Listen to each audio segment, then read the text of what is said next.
fourth graders.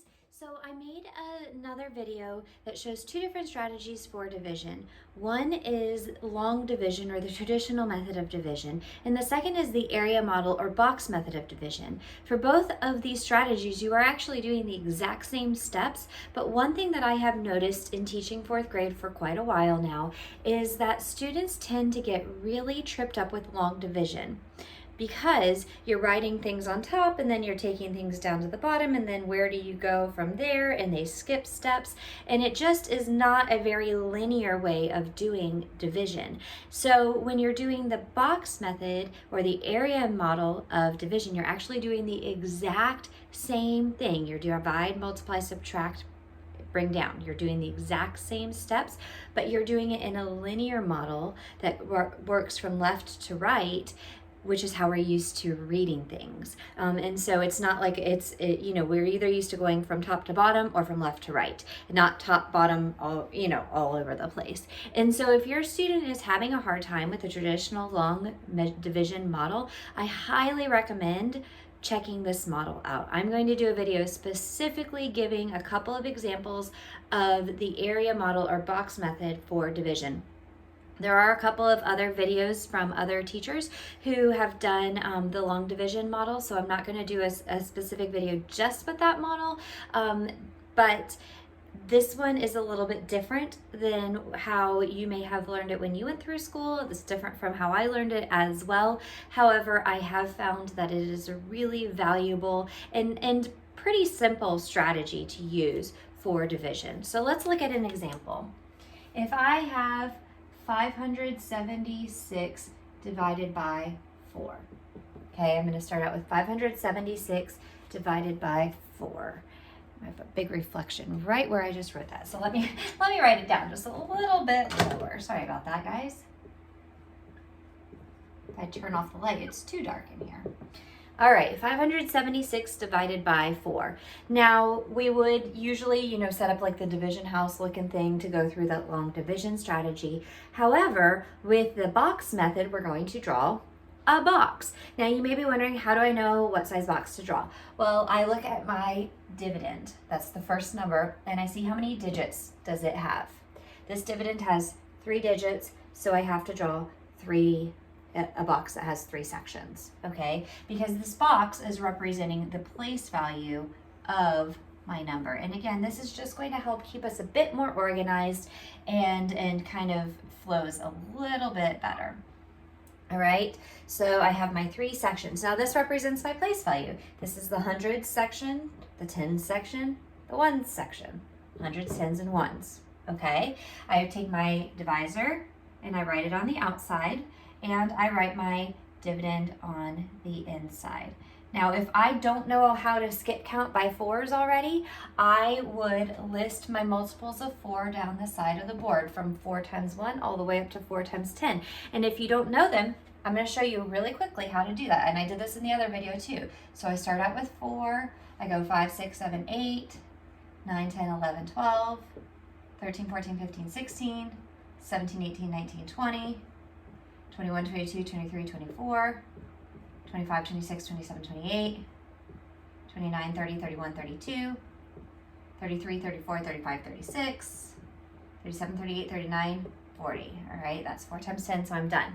This is going to help me solve this problem. Now, if I can skip count by 4s, if I can go 4, 8, 12, 16, 20, 24, and so on, then you don't need to write all that down. But if you can't just skip count by 4s and you don't know your 4s multiplication tables really well, this is going to really help move this division process along, because I know that sometimes students get frustrated because they don't know their facts well, and that means it takes them a long time to solve a problem. So this is just a really quick strategy. It took me less than a minute to do that, and now I'm ready to go. All right, so this is the hundreds box. Remember, hundreds, tens, ones. This is the hundreds box. So because I'm dealing with hundreds, I'm going to cover up everything after the hundreds place. So all I'm looking at, I'm going to try and angle this a little bit better so you can see. There we go. I think that's better. All I can see is the 5. And I want to think, how many groups of 4 can I get out of 5?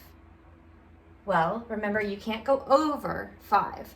So I have 4, 8's too big, so that's only one group, okay? So I write the 1 up here. And remember, this is my hundreds box, so I have to put the 2 zeros after it to make it in the hundreds place, okay? Next step, I multiply. 100 times 4 equals 400. And then I subtract. Remember, I told you it's the same set of steps. Divide, multiply, subtract, right? Exact same set of steps. So 6 minus 0 is 6, 7 minus 0 is 7, and 5 minus 4 is 1. So I have 176 left, and that's going to move into my tens box. Okay, now I'm dealing with tens, so just like I did here, I'm going to cover up everything after the tens place, and I'm just looking at 17. How many groups of 4 can I get out of 17? 4, 8, 12, 16, 20 is too many, so I can get 4 groups, okay? And I can use my chart over here to help me. So I have 4 tens, all right? Because the 4 is in the tens place. If I were doing long division, you guys can probably even see how I'm doing the exact same thing. I'm just looking at the place value with it, okay? 40 times 4, well, 4 times 4 is 16 plus a 0, and then I subtract. 6 minus 0 is 6, 7 minus 6 is 1, and there's 1 minus 1 is nothing. Okay, I have 16 left. That's going to go into my ones box. Now, because I'm in my ones box now, there's nothing after the ones place, so I have nothing left to cover up. So I'm going to see how many groups of 4 can I get out of 16. 4, 8, 12, 16. That's 4 groups exactly. So I write 4 ones up top. All right. 4 times 4 is 16.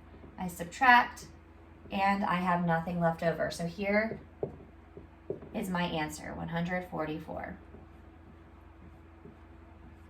All right. So you guys can see this is a really simple strategy, and you're actually doing the exact same thing as I would have been if I had written this, because I would have said, oh, how many groups of 4 can I get out of 5? Didn't I do that right here? How many groups of 4 can I get out of 5? Because I covered up the 76.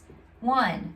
1 times 4 is 4, and so on. Okay, you guys can see, look, I'm doing the same steps. I would have had the 1, I would have brought down the 7, and what did I look at when I went over here?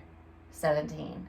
So I'm doing the same steps, but because it goes from left to right, it tends to make a little bit more sense to kids. I've taught this a lot of times. I have taught long division for a lot of years, and for a lot of years I was like, no, I'm only teaching long division. This is the way to do it. And I had kids struggle and struggle and struggle and struggle and struggle. And then I finally embraced this method, and I was like, okay, let me try and teach this. I'll try to teach it and see what happens. And all of a sudden, the light bulbs came on, and kids are like, oh, that's how you divide. That's not that hard. And so it is a great strategy because, again, I'm not having to think up, down, up, down, up, down, up, down. I'm going left to right. Let me show you one more example just to help you feel familiar and comfortable with this strategy. All right, this time I'll do an example with 1,000. So let's say 2,347 divided by 6. Okay. Man, I hit my glare again. 2,347 divided by 6. So I see a 6 here. I'm not great at skip counting by 6s, so I'm going to just go ahead and list my 6 facts. 6, 7, 8, 9, 10, 11, 12, 13, 14, 15, 16, 17, 18, 19, 20, 21, 22, 23, 24, 25, 26, 27, 28, 29, 30, 31, 32, 33, 34, 35, 36, 37, 38, 39, 40, 41, 42, 43, 44, 45, 46, 47, 48, 49, 50, 51, 52, 53, 54, 55, 56, 57, 58, 59, 60. Okay, I'm done. All right. Again, took me probably 30 seconds to do that. And now I'm ready to go, and it will make the rest of the problem much faster. This is a 4-digit number. That means I have to have 4 boxes across to represent my thousands, hundreds, tens, and ones place. I put my 6 on the outside, and I put 2,347 in my first box. And now I'm ready to divide. So I'm in the thousands place. Remember, thousands, hundreds, tens, and ones. I'm in the thousands place, so I'm going to cover up everything after the thousands place. And I think, how many groups of 6 can I get out of 2? Well, none, right? 2 is smaller than 6, so I can't get any. So I'm going to put an X up at the top, and I'm just going to move this right on over. Okay, because I can't get any groups of 6 out of 2. All right, now I'm in the hundreds place, so I'm covering up everything after the hundreds place, and I think, how many groups of 6 can I get out of 23? So I'm going to look at my list. I have 6, 12, 18, 24 is too big, so I have to go with this one. That's 1, 2, 3 groups, and remember, this is hundreds, so 300. I'm going to multiply 3 times 6, that equals 18, plus my 2 zeros, and I subtract. 7 minus 0 is 7, 4 minus 0 is 4, 3 minus 8, I can't do that. You can do regrouping when you're doing division. I see kids that think that they can't. Okay, so 13 minus 8 equals 5. All right, I have 547 comes over into my tens box. All right, now I'm going to do it again. Cover up everything after the tens place. So I have 54. How many groups of 6 can I get out of 54? Well, I see 54 on my list, so let's count and see where it is. 1, 2, 3, 4, 5, 6, 7, 8, 9. I can get 9 groups of 10, so 9 tens out of 54. Okay, 9 times 6 equals 54, and I have my 0. So then I subtract. 7 minus 0 is 7. Everything else is going to be zeros. So I move my 7 into the ones place. Now there's nothing left to cover up because I'm in the ones place, and 7 is 7 ones, right?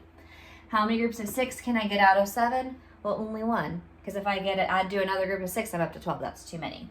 So 1 group of 6, 1 times 6 equals 6. I subtract. I have 1 left over. So in this case, my answer is 391 with a remainder of 1. 391 with a remainder of 1. So hopefully this is helpful to you. Again, this is a really great strategy. It does just take some looking at, and you're like, oh, I see what that is. That totally makes sense. Like I said, a lot of students really like it because it is much more logical in the way you're writing versus going up and down, up and down. It's totally up to you guys which strategy you choose to use to divide, as long as the kids are understanding what they're doing. I hope you guys have a great rest of your day, and I'll see you again next time.